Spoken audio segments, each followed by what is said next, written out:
Halo semuanya, perkenalkan kami dari kelompok 6 ingin mempresentasikan materi mata pelajaran sejarah yaitu masa perjuangan radikal.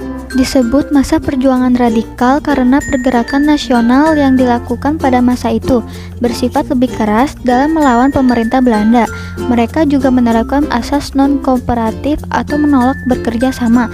Berbagai organisasi yang berdiri pada masa itu adalah Perhimpunan Indonesia, Partai Nasional Indonesia, Partai Indonesia PNI Baru, dan Partai Komunis Indonesia. 1. Perhimpunan Indonesia tahun 1922. Nama Indisches Vereniging secara resmi diubah menjadi Indonesische Vereniging. Dengan begitu, anggota perhimpunan tersebut hanya terdiri dari orang-orang Indonesia saja. Belanda tidak boleh menjadi anggota organisasi tersebut. Berbagai kata-kata berbau asing pun harus diganti dengan kata-kata nasional. Contohnya seperti kata Inlanders diubah menjadi Bumi Putra. Indonesianer diterjemahkan menjadi orang-orang Indonesia dan lain sebagainya. 1926 di bawah kepemimpinannya Muhatta memberikan warna baru dalam organisasi Perhimpunan Indonesia. Tahun 1929 kepemimpinan Perhimpunan Indonesia digantikan oleh Abdullah Syukur yang berasal dari Ambon. Pada saat itu, sebagian besar anggota Perhimpunan Indonesia telah pulang dari tanah air dan gelombang mahasiswa yang berangkat ke Belanda pun mulai menurun. Kedua, ada PNI, Partai Nasional Indonesia. PNI berawal dari Argumen Studi Club, kelompok belajar umum yang didirikan Soekarno pada 1925 di Bandung. PNI awalnya disebut Perserikatan Nasional Indonesia. Pengurus besar PNI yang pertama terdiri dari Insinyur Soekarno sebagai ketua, Mr. Iskak Jokro Adisuryo sebagai sekretaris atau bendahara, Dr. Samdi Sastro Widago sebagai anggota, Mr. Satono sebagai anggota, Mr. Sunaryo sebagai anggota, dan Insinyur Anwari sebagai anggota. PNI mengadakan kongres sebanyak 2 kali. Kongres pertama pada tanggal 28 sampai 30 Mei 1928 di Surabaya dan kongres kedua pada tanggal 18 sampai 20 Mei 1929 di Jakarta. Tujuan PNI adalah untuk mencapai Indonesia merdeka terlepas dari segala penjajahan. PNI juga diharapkan akan menjadi partai pelopor dalam pergerakan nasional. PNI bersifat netral dan hanya fokus pada satu tujuan. Berdirinya PNI memiliki pengaruh luas di dalam negeri dan di luar negeri.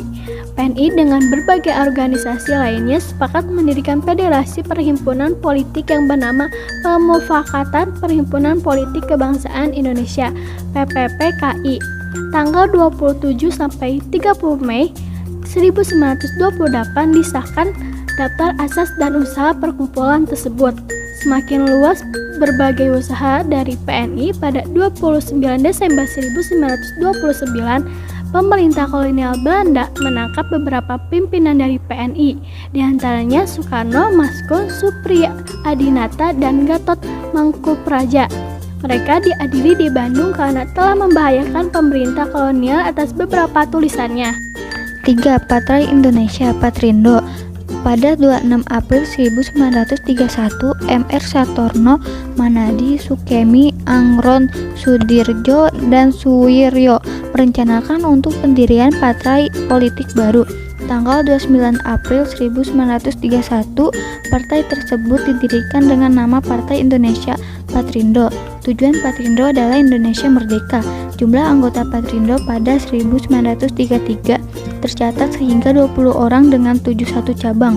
Berbagai aksi politik dan sosial ekonomi menuju Indonesia merdeka terus diadakan. Yang keempat ada PNI Baru. PNI Baru sifatnya tidak sebagai partai massal. Namun pada tahun 1932 tercatat jumlah anggotanya ada 2.000 orang dengan 65 cabang. Partai ini juga dikenai sanksi pasal 171 KUHP yang mengancam hukuman bagi penyiar kabar bohong yang menimbulkan kegelisahan rakyat. Dalam usaha memasukkan desa-desa PNI baru kurang beruntung karena pemerintah menganggap aksi-aksi PNI baru berbahaya, maka PNI baru dikenakan sanksi berat. Selain itu, kolonial Belanda juga melarang pegawai negeri menjadi anggota PNI baru. dan larangan mengadakan sidang nasional, kemudian diikuti penangkapan pemimpin-pemimpinnya yaitu Muhatta dan Syahrir, dibuang ke Digul pada tahun 1934, lalu dipindahkan ke Banda pada tahun 1936 dengan segala tindakan oleh kolonial Belanda. Akhirnya PNI baru tidak bisa bergerak tetapi namanya tetap dipertahankan. Yang kelima, PKI merupakan perkumpulan politik sebagai kelanjutan dari ISDV. Perubahan nama tersebut mengikuti perubahan Partai Demokrat Rusia Bolshevik menjadi Partai Komunikasi. Pada tahun 1914, ISDV cabang Surabaya mendirikan Partai Komunikasi yang menjadi partai komunikasi kecil pertama di Asia. Pembentukannya ada Seinfeld, Brandstander, Dekker orang Belanda, dan Semaun Indonesia. Pada awal berdirinya PKI mencari dukungan dari Indescit Parci dan Serikat Islam untuk mendekati rakyat tetapi tidak berhasil. Pada bulan Mei 1920 lahir Perserikat Komunikasi India yang pada tahun 1924 berganti nama menjadi Partai Komunikasi Indonesia. Pada tahun 1920 PKI bergabung dengan Komintern Komunikasi Internasional sebagai pusat eksekutif Partai Komunikasi seluruh dunia.